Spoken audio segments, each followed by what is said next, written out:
At 888-787-5543. Now back to Relationship Roundtable with Steve, Calvin, Trey, and Scott. We are back with Jabbar Hurd, who has been a really good guest. He is a friend of mine going back to elementary school who was talking about his daughter being bullied. But let's talk a little bit about you, because you were a little guy growing up. You weighed maybe 100 pounds when you graduated from high school. That's correct. But you were a boxer, and you won Golden Gloves in Fort Worth, like at least once. Actually, 3 times in a row. I was state champ 3 times in a row. Yeah, and then boxed professionally. Boxed professionally. Well, let's continue. Amateur was 95 blue gold national champion, and 96 lost in the trials, Olympic trials. And what weight class? Light flyweight, 106 pounds. Yep, I remember. Punches and bunches. Punches and bunches. Those are the guys. I always like watching those guys. Yeah, it's fun. It was fun. Yeah. It was fun. And then you had your own boxing gym. And, correct. Had my own gym, Eagles boxing gym. I had to take the Crowley Eagles with me all the way in Waxahachie, Texas. And the very first tournament I took 15 young boxers to, and we were 14-1. Wow. Yeah, our very first tournament. It was fun. That was fun. But now I'm back in Fort Worth, and so. Hey, people always come back to Fort Worth. That's right. That's right. Fort Worth is home. Yeah, that's right. And so you enrolled, or your daughter's enrolled in Monning Middle School. Correct. Which is, it's a good middle school in Fort Worth. Yeah, She actually was chosen to go there for their dance program. And unfortunately, a lot of this bullying took place in the dance class. And so what we ended up having to do, unfortunately, and for me to even be told this by the principal, that one of the things that you might want to do is unenroll her, that was a problem. That's where all this comes from, because it's like, wait a minute. If we have a zero tolerance policy, why is it that we then victimize the victim?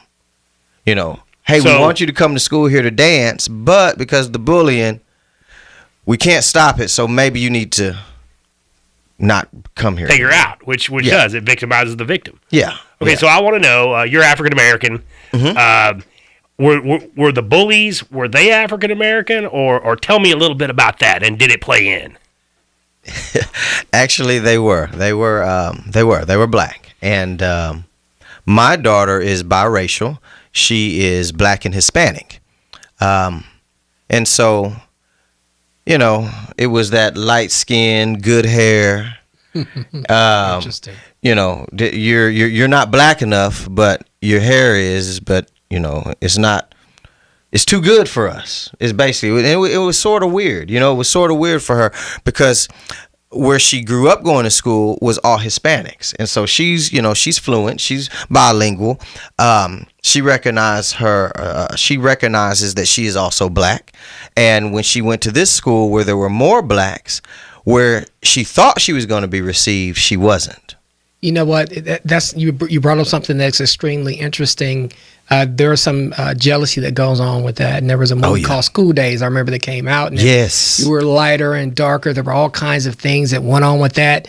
But it's funny that kids will bully over anything, or they'll create these groups over anything. Mm-hmm. It's unfortunate that the principal in the situation, or the administrator, said that you should unenroll your child. I think they should have used the policy that was on the books to try to eliminate some of this. And I don't think they did a very good job of that in that situation. No, the director, with Fort Worth ISD being as large as it is, the next step up the chain of command was the director, and that was also his suggestion. And but before he suggested that, he asked me. He said, "Well, Mr. Hurd, what would you like for us to do?" And my answer was simple: your job.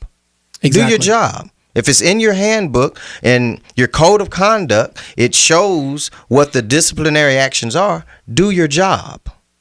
We all know those who bully are insecure somewhere in their own life. So it's something going on with them. They don't know how to express it. So what they want to do is, their way to express it is, the pain I'm feeling, I want someone else to feel.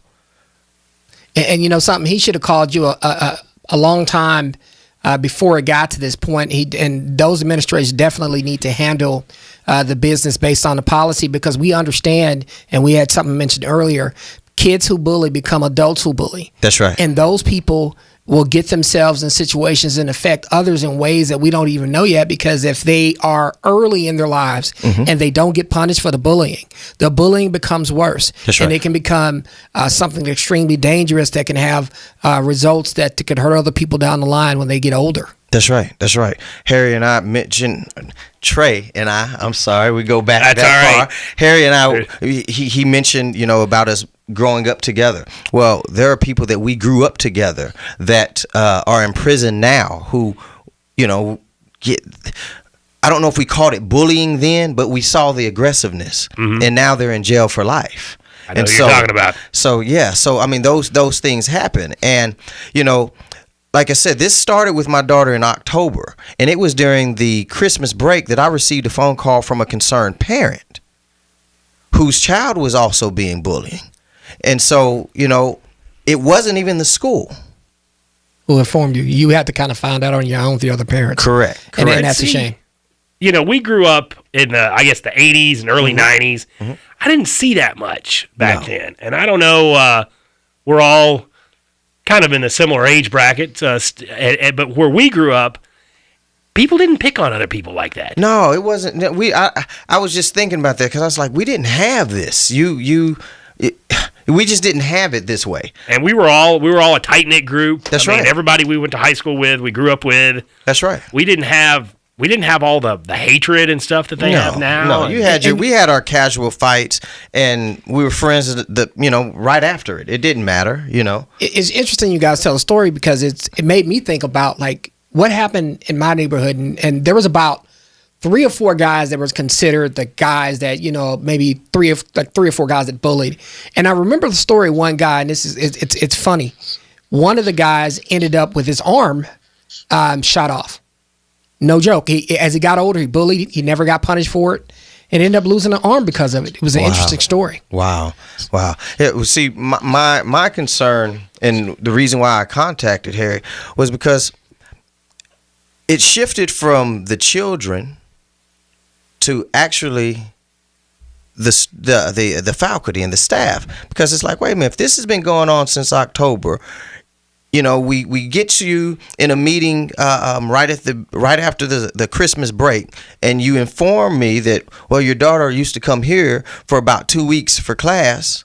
It's like you don't inform me of anything, and I'm finding out all this stuff. And of course, I'm looking at my daughter. Anybody that knows me and my daughter, we're very close. And now I'm trying to figure out, why won't you tell me? But it's also that fear. It's also that fear of, what bullies do. If you tell somebody, and so she had that fear. But luckily, her friend, luckily her mother was able to through her phone actually found some stuff through social media.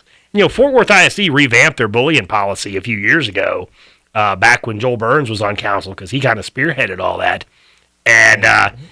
And it's kind of amazing to me that we're still having these problems, because we have some of the harshest anti-bullying laws in the United States.